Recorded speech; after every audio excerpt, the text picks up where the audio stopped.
4부에서는 최근 경기도 화성시 1차 전지 제조업체에서 발생한 화재 사고 짚어보겠습니다. 화재 원인은 무엇이고 재발 방지를 위해 어떤 조치가 필요한지 이영주 경일대 소방방재학부 교수 스튜디오에 모셨습니다. 어서 오세요. 네, 안녕하십니까. 예, 이제 구체적인 원인을 짚으려면 좀 더 시간이 걸리겠죠. 네. 근데 지금 사고 자체는 어떻게 파악하고 계십니까? 교수님은? 일단 현장의 목격자 예. 그리고 지금 이제 오픈된 이제 공개되는 이 CCTV 내용 화면으로 보면은요. 예. 최초에 이 배터리가 쌓여 있던 이곳에서 이제 최초에 하나의 배터리에서 이제 폭발 현상, 연기가 발생하면서 폭발이 일어났고 예. 그러면서 그 이후에 다른 이 배터리들로 계속 폭발이 연쇄적으로 발생해서 화재로 이어진 것으로 이렇게 확인이 되는데요. 예. 그래서 어쨌든 뭐 외적인 요인보다는 배터리 자체에 대한 어떤 문제, 예. 그걸로 인해서 화재가 최초에 시작됐다. 이런 것들은 조금 좀 구체적으로 좀 확인이 되는 것으로 보입니다. 다만 이제 그 이후에 예. 확산이 되는 과정이라든지 또 많은 분들이 이제 사망을 했기 때문에 사망자가 왜 이렇게 많이 발생했는지에 대한 부분들은 여러 가지 상황들을 또 조사 분석해서 종합적으로 판단을 해야 되는 상황이다. 이렇게 보겠습니다. 이렇게 어떤 이 사고가 참사로 번진 데는요. 예. 지금 짐작하시기에 어떤 안전관리 부실이나 뭐 이런 게 좀 짐작하시는 게 있습니까? 추정해 볼 수 있는? 예, 뭐 그런 가능성도 배제하지는 못하겠는 게요. 예. 실제로 이제 화재가 발생한 위치가 사실 상당히 좀 안 좋은 부분입니다. 왜냐하면 예. 출입구 주변에 이 배터리 셀에서 이제 화재가 발생하면서 처음에 진압이 안 되고 사실상 이 안에 작업자분들이 이 출구를 통해서 사실 계단 쪽으로 해서 대피를 해야 되는데 갇히게 됐을 사실상 예. 뭐 그렇죠. 예, 출입구 자체가 이제 막히면서 이분들이 고립되면서 연기라든지 또 화염에 노출돼서 이제 사망하시게 된 이런 상황인데요. 예. 이렇다고 한다면 이 근로자분들께서 일용직 근로자 외국인이었는데 이런 분들이 사실 충분히 안전교육, 이 현장에 대한 안전에 관련된 부분들을 교육을 받았는지 네. 또 현장의 여러 가지 안전시설, 피난시설에 대한 인지를 하고 있었는지 이런 것들이 어떻게 보면 안전관리랑 좀 직결되는 부분이거든요. 그래서 지금 현재도 뭐 중대재해처벌법이라든지 예. 또 산업안전보건법이라든지 이런 것들의 여러 가지 접촉 여부를 지금 이제 보고 있는데요. 그래서 이러한 교육에 대한 부분들을 포함한 안전관리 이런 부분들도 어떻게 보면 이 원인 중에 하나로 또 지목될 수 있을 가능성이 있습니다. 예. 그렇다면 최초에 불이 붙은 그것은 불량일 가능성이 많은 건가요, 지금? 예, 아마도 그럴 가능성이 있습니다. 왜냐하면 뭐 예를 들면 뭐 예. 리튬 배터리의 특성상 여기에 뭐 물이 닿거나 했을 때 폭발 가능성은 있습니다만 뭐 이 지금 배터리 셀을 보관해놨던 이 작업장에서 뭐 누수가 있었다거나 이런 것들의 정황들은 아직까지는 확인은 안 예. 되거든요. 그렇기 때문에 뭐 배터리 셀 자체에 대한 이상으로 인해서 화재가 발생하는 경우도 있기 때문에 이 부분은 아마도 자체적인 어떤 결함이 아니었을까 싶은 생각이 듭니다. 자체 결함으로 일단은 교수님은 의심을 하시는군요. 예. 자, 여기서 1차 전지, 2차 전지 얘기가 나오는데요. 예. 위험한 겁니까? 원래 전지 자체가? 뭐 건전지는 사실은 이제 전지 같은 경우는 예. 그 안에 어떤 물질을 사용하느냐, 그래서 물질의 그 위험성에 따라서 조금 더 이 화재 위험성이 더 많냐 적냐 이렇게 볼 수는 있는데요. 예. 뭐 많은 분들이 1차 전지는 안전하고 2차 전지는 위험하고 뭐 이런 그렇습니다. 이제 1차, 2차 이런 부분들의 구분은 아닙니다. 1차 전지 같은 경우는 우리가 소위 건전지라고 하는 것처럼 한 번 전기가 담겨 있는 것들을 쓰고 나면 다시 재충전이 안 되고 폐기하는 예. 거를 1차 전지라고 하고요. 우리가 휴대폰 건전지라든지 전기차에 들어가는 이런 전지 예. 이런 데들은 계속 저희가 충전하면서 재사용을 하는 것들 이런 것들은 2차 전지라고 하거든요. 다만 이제 1차 전지냐 2차 전지냐에 따라서 위험성이 달라지는 것이라기보다는 리튬이라고 하는 존재가 사실은 다른 재료로 되어 있는 전지보다는 조금 더 위험성이 있다. 그래서 그렇습니까? 1차 전지든 2차 전지는 리튬 배터리에 관련된 부분들의 이런 화재 위험성 이런 부분들은 좀 있다라고 보시는 게 맞을 것 같습니다. 리튬 자체의 그 성분이 발화성이 있는 겁니까? 리튬 자체라기보다는 리튬이 이제 물에 접촉했을 때 여기에 이제 수소가스가 발생을 하거든요. 예. 근데 수소가스 같은 경우는 폭발성 또 그리고 가연성 기체이기 때문에 화재에 노출되면 이게 또 폭발이 될 수도 있고 또 화재에 기여할 수도 있기 때문에 위험한 물질로 분류가 되는 거죠. 그래서 실제로는 뭐 최초에 이 화재가 발생했을 때도 뭐 물을 사용하면 안 된다라는 뭐 이런 것들 때문에 뭐 진압이 좀 늦어졌다 이런 얘기도 있었습니다만 뭐 그런 부분은 사실 뭐 사실에 부합하는 건 아니지만 어쨌든 리튬이라고 하는 순수한 물질에 물이 닿는 것들은 좋은 상황은 아닌 거죠. 예, 소방 당국의 대응에는 어떤 추정할 만한 어떤 잘못 같은 게 혹시 추정되는 게 있습니까? 아니면 정상적으로 대응을 한 걸로 보이십니까? 지금 현재까지는 뭐 크게 뭐 이렇게 잘못됐다라고 할 수 있는 것들은 없습니다. 다만 이제 다른 분들 일반 분들께서 몇 가지 좀 쟁점 사항들을 얘기들을 하고 계신 부분들이 있습니다. 최초에 현장에 도착했을 때 이를테면 물을 사용하지 않고 이렇게 이제 진압을 해야 되는 상황에서 뭐 적극적인 진압이 이루어지지 않았다라는 부분 같은 경우에는 오전에 막 화재가 발생한 상황에서는 굉장히 화재도 급속도로 확산이 됐고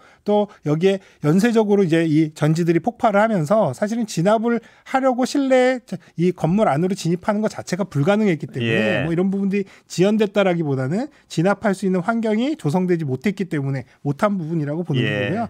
또 하나는 또 이제 주변에 물을 뿌렸다 이런 부분들도 사실은 직접적으로 이런 리튬에 대한 위험성을 간과하고 물을 뿌렸다기보다는 오전에는 이 화재, 불이 난 화재 건물에 대한 부분들이 진압이 어렵기 때문에 주변으로의 확산을 방지하기 위해서 주변에 이런 건물들의 화재가 열이 닿는 것들을 방지하기 위해서 이제 주수를 해서 이런 부분들을 확산을 이제 차단했다는 측면, 이런 것들은 충분히 화재 소방 매뉴얼이나 혹은 또 현장 대응 절차에 나와 있는 상황들이기 때문에 이게 뭐 크게 잘못된 상황들은 아니고요. 오히려 또 이제 이런 오후 들어서는 오히려 이제 이런 부분들 안에 이제 이 리튬 양이 굉장히 적었고 대부분 또 배터리들 다 폭발한 상태이기 때문에 오히려 이제 그 당시에는 실종으로 확인된 분들을 빨리 구조해야 되는 부분, 또 진압을 또 빨리 해야 되는 측면에서 그 다음에는 물을 사용해서 적극적으로 진압한 부분들, 이런 부분들은 오히려 좀 결과적으로는 잘 이루어진 상황이다라고 보는 게 맞겠죠. 아직까지 그러니까 회사 측의 어떤 그 안전관리 부실 가능성은 좀 크고 방제 과정, 그 과정에서 어떤 잘못됐을 가능성은 아직까지 보이는 건 없다. 뭐 이렇게 상황으로는 그렇습니다. 자, 1차 전지, 2차 전지 아까 잠깐 여쭤봤는데요. 2차 전지 이 리튬 자체가 그렇게 위험한 어떤 성질이 있다면 좀 이렇게 배치랄까? 이걸 좀 분리해서 배치한다거나 뭐 이래야 되는 거 아닌가요? 뭐 그런 부분들은 충분히 말씀하실 수 있고요. 사실은 우리가 꼭 리튬이 아니더라도 뭔가 건물 내에 가연물들이 한 곳에 많이 집중돼 있다라는 건 불이 났을 때 굉장히 좀 위험한 상황들이거든요. 특히 또 개별적으로 이렇게 이제 연소가 되거나 폭발할 수 있는 위험한 이런 물질, 이런 이 배터리라면 한 곳에 다 모아놓는 것들은 상당히 위험할 수 있거든요. 그래서 사실 뭐 대형 배터리 공장이라든지 제조업체들 같은 경우에도 이런 부분들을 나름대로 뭐 규정이 따로 정해져 있지는 않습니다만 한 번에 다 이런 것들을 보관하기보다는 조금 구획을 구분해서 이런 것들을 보관한다든지 뭐 이런 식의 방법들은 지금도 사용을 하고 있습니다. 다만 이제 이번에 화재가 발생한 이제 리튬 공장 같은 경우는 사실은 대규모 공장이라고 보긴 좀 어렵고 또 본인들 스스로는 이 양이 그렇게까지 뭐 따로 보관할 만큼 많은 양은 아니었다 이렇게 판단했을 수 있는 가능성은 있습니다.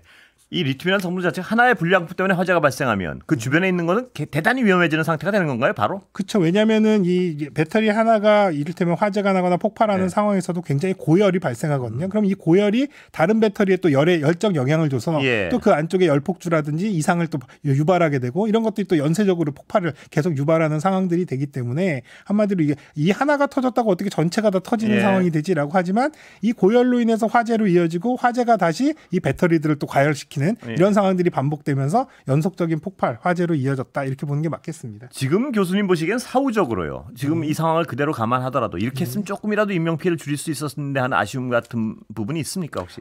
좀 저는 사실 이제 뭐 이 리튬 배터리의 화재 뭐 이런 것들도 물론 중요하지만 어떻게 보면은 사실 공장에서 화재가 발생하는 경우들도 상당히 많고 또 한편으로는 이런 배터리 공장에서의 화재도 사실 크고 작은 화재들이 있거든요. 근데 그런 이전의 화재들에서는 이렇게 많은 사람들이 사망한 경우들은 흔치는 않았습니다. 다만 이제 이번 화재에서 어떻게 보면 좀 중요한 부분들은 어떤 원인이건 간에 화재가 발생했을 때 이 안에 있는 사람들이 빨리 대피할 수 있는 경로의 확보라든지 출구가 확보돼서 인명안전이 조금 더 지켜졌더라면 오히려 이제 사망자 피해는 훨씬 더 줄일 수 있었다 생각은 하거든요. 그래서 여기도 마찬가지로 배터리 화재가 굉장히 급속하고 크고 유독한 상황이라면 이걸 제어하기는 상당히 어렵지만 그렇다면 사람이라도 빨리 대피를 시켜줄 수 있게끔 했었더라면 불은 못 막더라도 사람은 빨리 대피해서 인명피해는 줄일 수 있었다고 생각을 하거든요. 다만 이제 이 화재가 발생한 이 공간 자체가 출입구의 상황도 열악하고 불난 위치도 굉장히 좀 치명적인 위치였고 또 이 사람들이 대피를 못하는 상황에서의 뭐 여러 가지 어려움들 이런 것들이 있었다는 점에서 오히려 이 화재에 대한 대책보다도 각 공장이라든 이런 부분에 피난 대책 또 안전하게 대피할 수 있는 방법들 또 그리고 화재 초기 대응에 있어서도 사실은 불을 빨리 끄는 것보다는 사람들을 빨리 대피시키는 것 중심 이런 것들을 조금 더 전환은 될 필요는 있겠다 생각은 듭니다. 재료 어떤 위험 물질에 초점을 맞추는 것보다 더 중요한 게 그 대피로 그다음 안에 어떤 일반적인 상황, 일반적인 어떤 위험 상황을 관리할 수 있는 게 훨씬 더 중요하다는 말씀이시죠? 네, 맞습니다. 사실은 이게 굉장히 고립돼서 공장에서 사망한 사고가 굉장히 많이 사망한 사고이긴 하지만 불과 한 4, 5년 전 2018년도에도 인천의 세일전자라고 하는 공장에서 4층에서 화재가 발생했거든요. 그 당시에 화재 원인은 여기랑은 좀 달랐습니다만 거기에 작업자들도 대피 경로가 막혀서 그 안에서 9명이나 사망하는 이런 사고들이 있었거든요. 굉장히 유사하다고 저는 생각을 했었는데 그래서 불이 어찌됐든 어쨌든 나더라도 작업자들이 빨리 대피할 수 있는 이런 대피 경로들 또 출구들을 확보해 주는 것들이 굉장히 중요한데 사실 공장이라고 하는 특성상 우리가 사람들이 많이 이용하는 판매 시설이라든지 뭐 이런 다른 다중이용 시설들에 비해서 공장은 사실 재실자도 적고 공장의 근로자들은 그 안에 이 공간에 대한 이해도가 높다라고 생각하기 때문에 피난에 관련된 부분들을 좀 적극적으로 고려를 안 하는 부분들이 있거든요. 근데 이번 화재를 통해서도 사실 분명히 사람이 사망할 수 있고 또 인명안전에 대한 부분들이 중요성이 확인이 됐으니까 이런 공장이라든지 생산시설의 인명안전을 위한 피난시설 이런 것들 좀 적극적으로 관리될 필요가 있겠다 생각이 됩니다. 그렇다면 이번 계기로 말입니다. 피난로에 대한 어떤 일반 룰을 좀 정할 필요가 있는 거 아닌가요? 그 점검이나? 뭐 그런 부분들은 충분히 가능할 겁니다. 물론 이제 법으로 정하는 공장 용도에 관련된 이제 법으로 정하고 있는 피난시설 또 소방시설들도 있겠습니다만 또 공장이라고 하는 것들이 굉장히 다양한 설비들이 나중에 설치가 되고 또 제조되는 물품이나 재료들이 여기저기 놓였다가 또 없어졌다가 또 어떤 뭐 피난 경로상에 또 이런 것들을 적치물로 존재했다가 이런 이제 가변성이 있거든요. 그래서 그럼에도 불구하고 항상 이런 것들이 안전하게끔 확보되게끔 하는 관리에 대한 부분들의 기준들을 강화한다라거나 또 좀 시설적인 부분의 피난로나 피난 유도에 대한 부분들을 시설적으로 보완하는 부분들은 조금 더 고려해 볼 필요는 있겠다. 법으로 하긴 상당히 너무 다양해서 어려워도 행정 지도 같은 건 가능할 수 있다는 말씀으로 이해도 되나요? 또 그리고 또 그 현장에 화재 안전 관리자들이 있기 때문에요. 이분들의 권한이나 또 책임성을 좀 더 강조해서 확실하게 항상 현장에서 이런 부분에 유지될 수 있도록 관리를 하게끔 하는 것들 이런 것들도 방법일 수 있겠죠. 그 부분은 어떤 그렇게 가려면 뭘 해야 되나요, 지금? 그 법을 바꿔야 되나요? 아니면 뭐 규정을 바꿔야 되나요? 뭘 바꿔야 되나요? 지금 현재도 화재 안전 관리자의 이런 역할이나 의무에 이런 이제 피난로의 관리 같은 것들이 다 포함이 되어 있거든요. 근데 사실 이런 부분들이 사실은 의무로는 나와 있지만 실제 현장에서 어떻게 이루어지는지에 대한 부분들이 사실은 명확하지 않거든요. 그래서 오히려 이런 부분들이 법으로는 이미 정해져 있으니까 그런 부분들이 현장에서 제대로 되는지를 살펴보고 또 이런 것들을 현장에 지도하는 부분들 또 아니면 또 이런 부분들을 일일이 가서 다 보면서 이렇게 해라 저렇게 해라 확인하기 어려우면 이런 부분들을 적극적으로 할 수 있게끔 유도하는 부분 잘 되는 곳에 뭔가 인센티브를 준다든지 또 이런 부분들을 좀 더 적절히 감독과 또 지원 이런 부분들을 좀 잘 적용해서 스스로 자구적으로 좀 안전을 확보하는 노력들도 좀 필요하게끔 하는 것들이 필요하지 않나 싶습니다. 리튬 얘기가 나와서 그거 좀 여쭤볼게요. 그 집에서도 많이 쓰지 않습니까? 불안합니다. 저만 해도 그 전기자전거 배터리를 매일 충전을 시키는데 그게 자체적으로 불났다는 기사도 많고요. 네, 맞습니다. 뭘 주의해야 되나요? 사실 이제 뭐 그렇게 뭐 위협을 느낄 정도로 위험한 이게 굉장히 언제든 폭발할 수 있다 이렇게까지 대비하실 필요는 없습니다만 사실은 이제 일반적인 환경에서 사실 그 내부적으로 이런 부분들이 이상이 있어서 폭발하는 경우들도 있지만 또 이렇게 휴대용 모빌리티 같은 경우는 외부 충격에 자주 노출되기 때문에 그러면서 외부 충격이나 변형에 의해서도 배터리 이상이 올 수가 있거든요. 그래서 이렇게 타시거나 사용하실 때 이런 충격에 대한 부분도 좀 조심을 하셔야 되겠고요.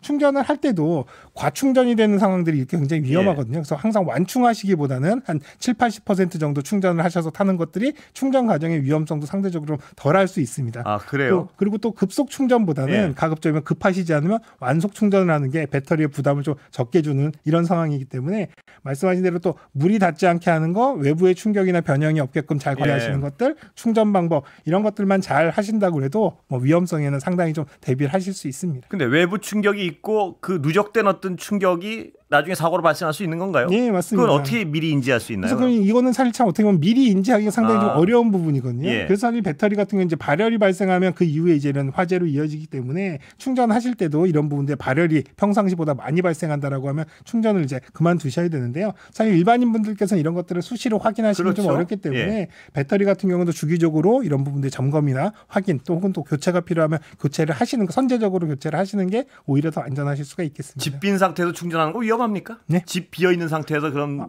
충전기 꼽아놓고 나가는 건 위험합니까? 뭐 그런 것들도 이제 과충전의 우려는 분명히 있습니다만 사실 뭐 그런 것들을 항상 지켜보면서 있을 수는 없으니까 제가 이제 좀 당부를 드리겠는 건 이렇게 충전을 하시는 위치 같은 것들이 좀 중요해요. 왜냐하면 대부분 집안의 현관 앞이라든지 이런 쪽에다 대부분 충전들을 하시는데요.